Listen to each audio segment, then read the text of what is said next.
Ito na ulit ang segment na hindi rin inimbitahang sumama sa Hong Kong, pero palagi siyang may independence. Ito na po ang Eyes on the Signs.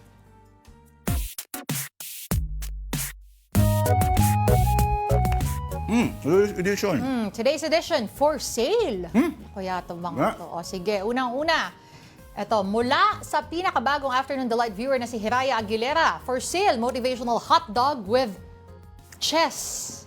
100 pesos. Paano siya naging motivational hotdog? Hindi ko rin alam. Ano ibig sabihin nun? Lapidan ko. Ano ibig sabihin ng motivational hotdog? Motivational. Baka naman pangalan ng brand.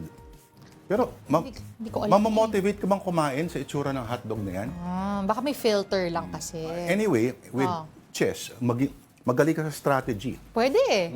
Diba? Diba? Game of chess. Chess.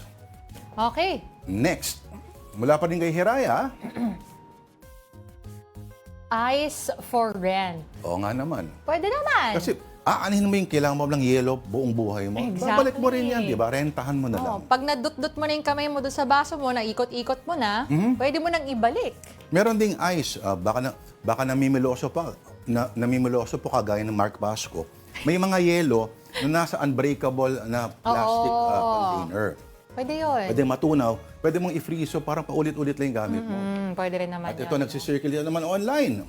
Ewan ko kung bakit. Sad car. For sale. Kung malungkot naman nga yung car mo, ba't ka magtatagal pa doon? Totoo. Doon ka sa happy car. Tama, benta mo na lang yan. Sad car. Sad car for sale. Sad car. Merong front car at merong sad car. Sad car. Correct.